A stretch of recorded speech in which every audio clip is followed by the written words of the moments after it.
Alhamdulillah.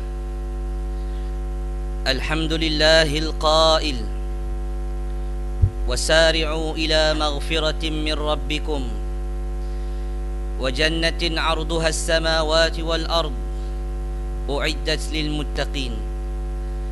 Ashhadu an la ilaha illallah wahdahu la sharika lah wa ashhadu anna sayyidana Muhammadan 'abduhu wa rasuluh. Allahumma salli wa sallim wa barik ala sayyidina Muhammad wa ala alihi wa ashabihi ajma'in. Amma ba'du, fa ya ibadallah, usikum wa iyaya bitaqwallahi azza wa jalla, faqad fazal muttaqun. Sidang hadirin yang dirahmati Allah sekalian, marilah sama-sama kita meningkatkan ketakwaan kita kepada Allah Subhanahu wa taala dengan melakukan segala titah perintah Allah, dengan menerima seluruh ajaran yang dibawa oleh Nabi sallallahu alaihi wasallam, dengan mengamalkan seluruh ajaran Islam yang kita anuti dan kita yakini. Dalam masa yang sama kita berusaha untuk meninggalkan maksiatkan Allah Subhanahu wa taala. Moga-moga dengan melakukan ibadah kepada Allah, moga-moga dengan melakukan perkara baik kepada Allah Subhanahu wa taala, dan dalam masa yang sama meninggalkan dosa kepada Allah Subhanahu wa taala, insya-Allah kita akan tergolong di kalangan manusia-manusia yang bertakwa kepada Allah Subhanahu wa taala. Kerana Allah Subhanahu wa taala menegaskan dalam Al-Quranul Karim, ya ayyuhalladzina amanu taqullaha haqqa tuqatih wa la tamutunna illa wa antum muslimun. Wahai orang-orang yang beriman kepada Allah, bertakwalah kamu kepada Allah dengan sebenar-benar takwa. Allah berpesan dalam ayat yang amat mulia ini, Allah menyebut bahawa bertakwalah kamu kepada Allah dengan sebenar-benar takwa. Janganlah kamu hanya bertakwa ketika datang mendengar khutbah pada hari ini sahaja. Jangan kamu bertakwa kepada Allah pada keadaan tertentu sahaja. Ketika mana berlakunya kematian, kamu bertakwa kepada Allah. Ketika mana kamu bersendirian dalam kesusahan, kamu mengenangkan Allah. Ketika mana kamu sakit, kamu ingatkan Allah. Ketika mana kamu mendapat anak, cucu dan sebagainya, kamu ingat kepada Allah. Dalam masa yang lain kamu tidak bertakwa kepada Allah Subhanahu wa taala. Maka Allah berpesan, jadilah kamu orang yang benar-benar bertakwa kepada Allah Subhanahu wa taala. Dalam kehidupan kita ini tidak boleh ada satu saat pun yang tidak takwa, tidak melakukan ketakwaan kepada Allah Subhanahu wa taala. Sidang hadirin yang dirahmati Allah, dan Allah menyebut di ujung ayat ini, wala tamutunna illa wa antum muslimun, dan janganlah kamu mati, kata Allah, kecuali mati dalam keadaan Islam, yakni menerima seluruh ajaran yang dibawa oleh Nabi sallallahu alaihi wasallam. Maka takwa inilah yang menentukan sama ada kita layak ke dalam syurga Allah maupun tidak. Sidang hadirin yang dirahmati Allah, sebelum saya meneruskan khutbah saya pada petang ini, saya menyuruh kepada peniaga-peniaga yang ada di luar supaya tidak berniaga lagi pada ketika ini. Saya mengulang kepada peniaga-peniaga yang berada di luar, jangan berjual beli pada ketika ini. Hadirin yang baru datang, terus masuk ke dalam rumah Allah. Jangan berlengah-lengah dengan berada di luar, kerana ianya merugikan kita dunia dan akhirat. Sidang hadirin yang dirahmati Allah Subhanahu wa taala, sebab itu Nabi SAW berpesan, al-kayyisu man dana nafsahu wa amila lima ba'dal maut. Orang-orang yang berjaya, kata Nabi, ialah orang yang sentiasa menghitung apa yang ia lakukan. Orang yang berjaya menunduk hawa nafsunya. Orang yang berjaya mengawal dirinya daripada melakukan dosa kepada Allah. Wa amila lima ba'dal maut, dan ia sentiasa beramal untuk persediaan hari kematian. Ia sentiasa melakukan amal kebajikan. Ia sentiasa melakukan perkara-perkara yang baik bagi menjamin kehidupannya di alam barzakh dan di alam akhirat kelak. Ini sifat orang-orang yang berjaya, kata Nabi SAW. Hampir 6 hari kita tidak boleh datang ke rumah Allah. Ini hari Jumaat, Allah kurniakan kekuatan kepada kita untuk datang menunaikan solat Jumaat secara berjamaah. kita memilih untuk berada di luar daripada rumah Allah. Apakah golongan ini dianggap golongan yang berjaya? Maka sebab itu Nabi menyebut di ujung hadis ini, wal ajizu, adapun orang-orang yang lemah, orang-orang yang rugi, kata Nabi SAW.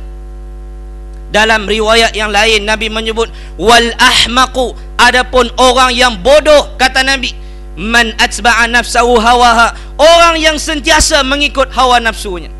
Apa yang nafsunya memerintahkan kepadanya dilakukan tanpa rujuk kepada Al-Quran dan sunnah Nabi SAW. Ia tidak melakukan solat kepada Allah, ia tidak melakukan perkara-perkara baik kepada Allah. Wa tamanna 'ala Allahil amani, dalam masa yang sama, kata Nabi, orang yang bodoh ini bercita-cita, berkeinginan untuk mendapat keampunan daripada Allah, dan ia mengharapkan agar Allah memasukkan ia dalam syurga. Sidang hadirin yang dirahmati Allah, inilah golongan bodoh yang dikatakan oleh Nabi SAW. Tidak solat, tidak menutup aurat, tidak melakukan amal ibadah, menolak perintah-perintah Allah, menghina apa-apa yang dibawa oleh Allah Subhanahu wa ta'ala. Tapi dalam masa yang sama, dalam hati kecilnya beranggapan, aku akan masuk dalam syurga Allah Subhanahu wa ta'ala. Inilah golongan yang bodoh, yang tidak berpelajaran, yang tidak ada kelulusan, ingin mendapat jawatan yang tinggi dalam negara. Orang yang tidak bekerja mengimpikan uang yang besar. Orang yang tidak berkahwin menginginkan anak. Bagaimana mungkin orang yang tidak melakukan ibadah kepada Allah inginkan keampunan daripada Allah? Bagaimana orang yang tidak mendalami ilmu agama dan mengamalkan ilmunya tersebut bercita-cita untuk dimasukkan ke dalam syurga Allah Subhanahu wa ta'ala?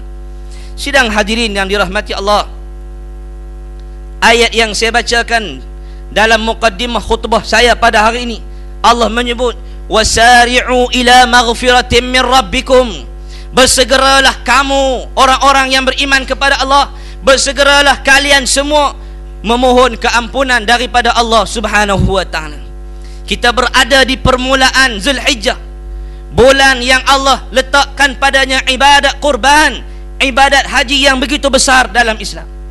Mohon keampunan Allah pada hari ini dan seterusnya sehinggalah kita mati. Wasari'u ila maghfiratin min rabbikum, berlumba-lumbalah, bersegeralah kamu dalam melakukan kebaikan, mohon keampunan kepada Allah. Wa jannatin arduha as-samawati wal ard, syurga yang Allah sediakan, uiddat lil muttaqin, yang Allah sediakan bagi orang bertakwa ini sebesar langit dan bumi untuk orang-orang yang bertakwa kepada Allah. Betapa besarnya ganjaran yang Allah akan kurniakan kepada orang yang taat kepada Allah Subhanahu wa ta'ala. Dunia ini penjara bagi orang-orang yang beriman. Ia tidak boleh melakukan sewenang-wenangnya, apa saja tindak tanduknya, apa saja tingkah lakunya, mestilah berpaksikan kepada Al-Quran dan sunnah Nabi SAW. Ia terikat dengan undang-undang Allah, ia diperintah oleh Allah, dipaksa oleh Allah. Kita datang pada hari ini kerana dipaksa oleh Allah untuk datang ke masjid pada hari ini. Allah memaksa kita untuk beribadah kepada Allah. Ini hak Allah. Allah yang mencipta kita, maka ia berhak memaksa kita melakukan apa saja. Kita hamba Allah, bukan kita tuan kepada Allah. Kita ini hamba Allah. Bila sebut kata hamba, sudah tentu bersedia melakukan apa saja yang diperintahkan oleh Tuhan kita. Kita dipaksa oleh Allah untuk berpuasa 1 bulan. Kita dipaksa oleh Allah untuk mengumpul duit, cari kekayaan, tunaikan haji di kota Mekah. Allah memaksa kita melakukan ibadat-ibadat yang lain dengan tujuan nak uji siapa di kalangan kamu yang berjaya, siapa di kalangan kamu yang gagal. Hasil daripada penat lelah kita beribadah di atas muka bumi ini, Allah akan meletakkan kita bersama para nabi, khususnya Nabi SAW di dalam syurga. Habuan yang begitu besar, wa jannatin arduha as-samawati wal ard, syurga yang Allah janjikan sebesar langit dan bumi. Bayangkan seluruh dunia ini milik kita, milik kita seorang, kita dan isteri kita serta anak-anak kita memiliki dunia ini. Ini habuan yang Allah kurniakan kepada orang-orang yang bertakwa kepada Allah Subhanahu wa taala. Fastabiqul khairat, kata Allah, berlumba-lumbalah dalam melakukan kebaikan, berlumba-lumbalah dalam melakukan kebajikan. Berbaki lebih kurang seminggu lagi untuk kita menyambut Idul Adha. Maka carilah wang, carilah harta untuk kita korbankan pada hari raya yang akan datang. Berkorbanlah kamu kepada Allah, insya-Allah Allah akan membalas apa yang telah kita lakukan kerana Allah Subhanahu wa taala. Nabi SAW bersabda, kullu ummati yadkhuluna al-jannah. Kata Nabi, kullu ummati, semua umat aku, yadkhuluna al-jannah, semuanya masuk syurga. Illa man aba, kata Nabi SAW, kecuali ada orang yang tidak mahu masuk syurga. Syurga yang begitu hebat, yang disebut oleh Nabi SAW, ma la ainun ra'at wala uzunun sami'at wala khatara ala qalbil bashar. Tidak ada mata yang pernah tengok syurga, tidak ada telinga yang pernah dengar tentang syurga itu bagaimana. Kita hanya mendengar syurga ini indah. Wala khatara ala qalbil bashar, tak pernah terlintas dalam hati manusia syurga itu begitu mewah, begitu indah. Kita dikhabarkan oleh Nabi bidadari begini. Namun kata Nabi, tak boleh nak gambarkan betapa indahnya syurga Allah Subhanahu wa ta'ala. Rumah yang dilengkapi dengan mozaik, kita telah terkagum, teruja.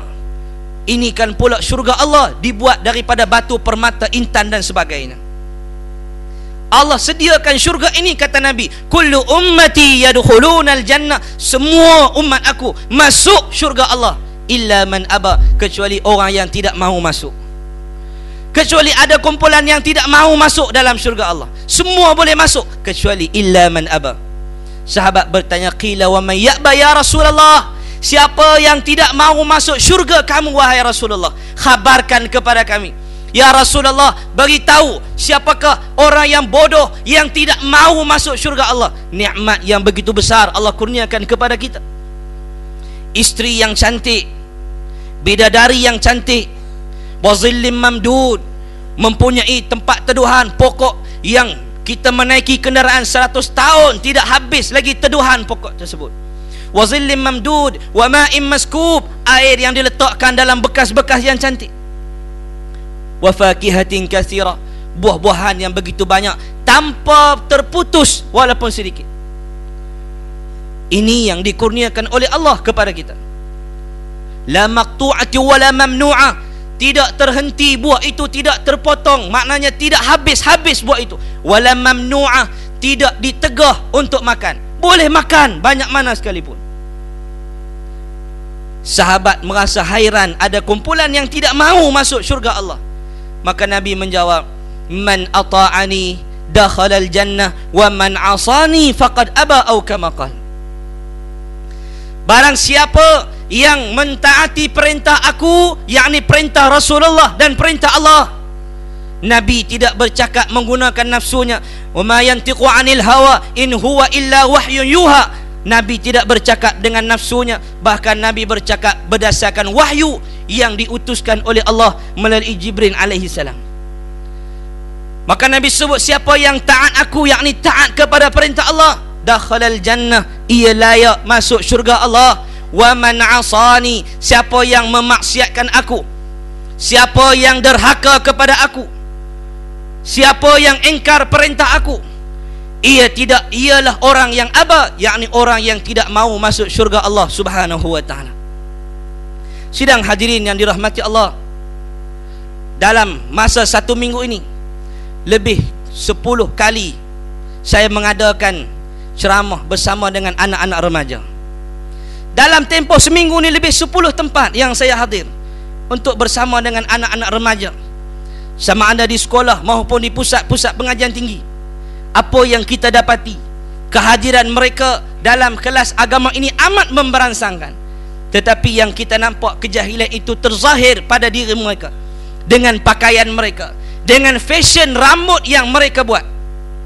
Sidang hadirin yang dirahmati Allah, anak-anak muda ini merupakan pemimpin masa hadapan. Anak-anak muda inilah yang akan menguruskan negara kita ini sama ada mereka nak menjadikan negara ini negara yang disukai oleh Allah, yang disebut oleh Allah baldatun tayyibatun wa rabbun ghafur, negara yang baik, rakyat yang taat kepada Allah, rakyat yang tidak melakukan dosa kepada Allah, rakyat yang sentiasa ingat kepada Allah, yang sentiasa membantu antara satu sama lain pada jalan kebaikan. Wa rabbun ghafur, Tuhan Maha Pengampun terhadap penduduk yang ada dalam negara tersebut. Siapa yang akan menentukan perkara ini? Kelangsungan agama Allah terletak di tangan anak-anak muda yang ada dalam negara kita pada ketika ini. Maka bapak-bapak yang hadir pada hari ini, abang-abang yang hadir pada hari ini, adik-adik yang hadir pada hari ini, jom kita ajak anak-anak remaja kita ini agar menjadi insan yang bertakwa kepada Allah Subhanahu wa taala. Karena orang yang taat kepada Allah layak masuk ke dalam syurga Allah Subhanahu wa taala. Nabi SAW menyebut dalam sebuah hadis, sayusibu ummati da'ul umam, umat aku ini akan ditimpa penyakit-penyakit umat yang terdahulu. Maka sahabat Nabi bertanya kepada Rasulullah SAW, wa mada'ul umam ya Rasulullah, apakah itu penyakit-penyakit yang terdahulu? Maka jawab Nabi, al-ashar wal batar wat takasur wat tanajush wat tabaghut wat tahasud hatta yakuna al-baghyu aw kama qala. Penyakit-penyakit umat yang terdahulu akan ditimpa oleh Allah terhadap umat-umat akhir zaman ini. Antaranya disebut oleh Nabi SAW, terlalu seronok. Umat Nabi di akhir-akhir zaman ini memikirkan keseronokan dalam kehidupan mereka. 24 jam yang Allah kurniakan kepada kita dalam satu hari, kita mengutamakan keseronokan daripada beribadah kepada Allah Subhanahu wa taala. Terlalu bergembira. Lihat bagaimana anak-anak muda apabila menyambut tahun baru, menyambut kemerdekaan, mereka begitu gairah menaiki motosikal, kereta, basikal, jalan kaki dan sebagainya. Balik di tengah-tengah malam, tidak melakukan solat subuh kepada Allah Subhanahu wa taala. Bagaimana pula dengan sambutan ma'al hijrah? Bagaimana pula dengan sambutan Isra wal Mi'raj? Bagaimana pula dengan sambutan kelahiran Nabi SAW? Terlalu seronok. Apa yang diutamakan ialah keseronokan dalam kehidupan kita. Kenduri kendara yang kita akan adakan dalam cuti sekolah, yang mana cuti sekolah ini lebih kurang 3 minggu daripada sekarang. Kenduri yang dilakukan bukan tujuan untuk mendapat keredaan daripada Allah, bahkan untuk seronok dan mendapat kebanggaan, pujian daripada masyarakat. Rumah aku diadakan kenduri 20 khemah, berbanding dengan rumah kamu hanya 2 khemah. Aku menyembelih, aku melakukan, tengok, aku menjemput artis-artis datang ke rumah aku, didendangkan lagu-lagu, bagi menunjukkan kepada masyarakat ia mampu melakukan apa saja. Inilah penyakit umat yang terdahulu telah ditimpa ke atas umat akhir zaman pada ketika ini. Yang kedua, kata Nabi, terlalu mewah. Kemewahan yang melimpah ruah menyebabkan orang-orang Islam makin hari makin jauh daripada rumah Allah. Tuan-tuan yang dirahmati Allah, cuba lihat masjid kita pada hari ini. Dinding masjid kita dengan dinding rumah kita, rumah kita lebih cantik daripada masjid Allah. Tuan-tuan cuba lihat apa yang ada dalam masjid ini berbeza dengan rumah kita. Lihat apa yang berlaku pada siling masjid kita. Siling masjid kita dengan siling rumah kita, lebih cantik rumah kita daripada masjid kita. Namun kita tidak merasa malu dengan Allah, kemewahan yang Allah berikan. Mengapa kita tidak gunakan untuk membina rumah Allah untuk keselesaan kita sendiri? Sidang hadirin yang dirahmati Allah, barangkali akan ada orang yang menderma, kita boleh membesarkan masjid dengan meruntuhkan sebahagian masjid ini untuk meluaskan lagi masjid kita. Mungkin ditambah 1 tingkat lagi. Jika kita mempunyai kewangan yang banyak, duit itu boleh datang jika tuan-tuan yang hadir pada hari ini memikirkan akan kematian yang akan menjemput tuan-tuan suatu hari nanti. Mewah tidak bersalah tuan-tuan. Mempunyai kemewahan tidak berdosa dalam Islam. Tetapi terlalu mewah menyebabkan ia sombong. Ia mengatakan ini rezeki aku yang punya, bukan datang daripada Allah Subhanahu wa taala.